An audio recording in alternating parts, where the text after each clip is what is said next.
Here's what's coming up on this month's new episode of the Business of Cleaning podcast. Happy International Cleaning Week.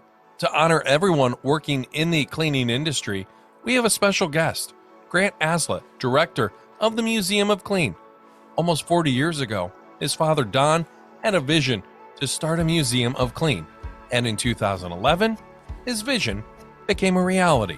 I think he says it was a hammer museum or some weird museum that he walked into. I think he was on a scouting jamboree or something, a national jamboree, and so a bunch of scouts, they tried to keep him busy and all the different things. So they walked into this hammer museum, which I think there's 25,000 museums in the country. It's kind of dawned on him like, there's nothing like this. We want, the industry, people want to hide the industry. We need to stand out. And so that's kind of got something in his brain. And the museum plays an important part in preserving history and keeping history alive to share with the next generation of cleaners.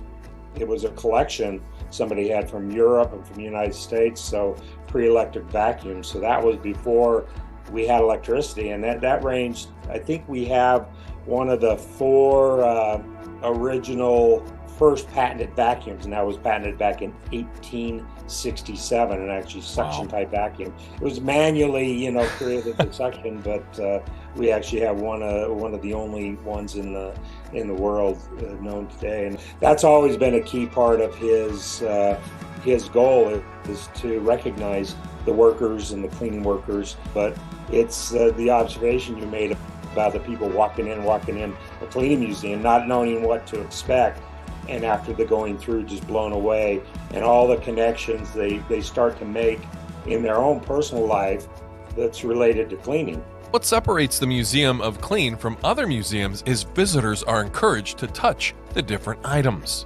That was one of my dad's visions, is to have it as interactive as possible. Yeah, we're not going to let somebody touch our 1867 one of a kind, but right. We do have, like I said, a bunch of those pumper vacuums that people can actually try and use and handle. We have a window that people actually can squeegee with and interact, and we just it's just part of what we try to do. This month's new episode goes live beginning on Wednesday, March 27th.